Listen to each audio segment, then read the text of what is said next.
Kumusta mga amigo? Sa wakas ay naputol na ang losing streak ng Lakers matapos nilang pataobin ang Blazers sa score na 110-102. Pinangunahan ni LeBron James ang Lakers with 40 points, 8 rebounds, 4 assists at 11 turnover. Double-double mga amigo, ganun pa man, win is a win. Siya lang ang kauna-unahang player na nakapagtala ng multiple 40 plus points at age of 40 plus. Halimaw ata o robot itong si LeBron James. Kaya sa sideline interview ni LeBron ay napasigaw na lang si Austin Reeves ng 40-ball old ass. Tumulong naman si Austin Reeves na malahalimaw din ang performance na gumawa siya dito ng 32 points at 7 assists. Silang dalawa ang kumamada sa fourth quarter kung saan gumawa siya ng 11 points at 12 points naman kay LeBron James.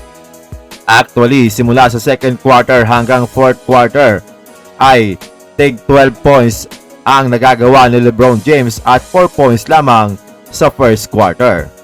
Dahil sa performance ni LeBron, todo puri naman ang mga fans lalo na ang kanyang coach na si Coach JJ Redick. Ayon kay Redick, kahit bilyonaryo na si LeBron ay naglaro pa rin ito ng back-to-back game at kumamada ng 40 points. Sasabihan daw siya ng iba na masyado niya pinapakinang si LeBron pero hindi naman daw dahil talagang competitor ito. Pinuri pa ni Redick si LeBron kung paano ito mag-build ng magandang relasyon kay Luka Doncic simula nang mapunta ito sa kanila. Hindi lang daw talaga kapanipaniwala ang engagement nito at ang kakayahan na kumonekta dito kay Luka Doncic at gaya ng iba, willing itong magsakripisyo. Laging handa sa anumang bagay. Tinanong din si LeBron patungkol sa pag-integrate kay Luka Doncic next game versus Nuggets.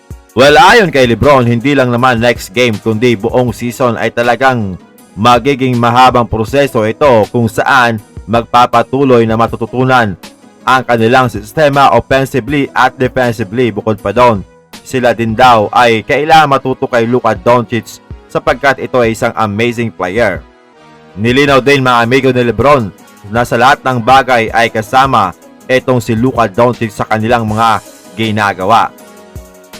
Well, si Luka mga amigo as of now ay medyo may kahawig dito kay Dilo na ang kahinaan niya ay depensa at matagal na nating alam yan mga amigo, kaya naman versus Hornets siya yung naging asintahan at talagang tinarget na mag-switch para depensahan ang ball handler.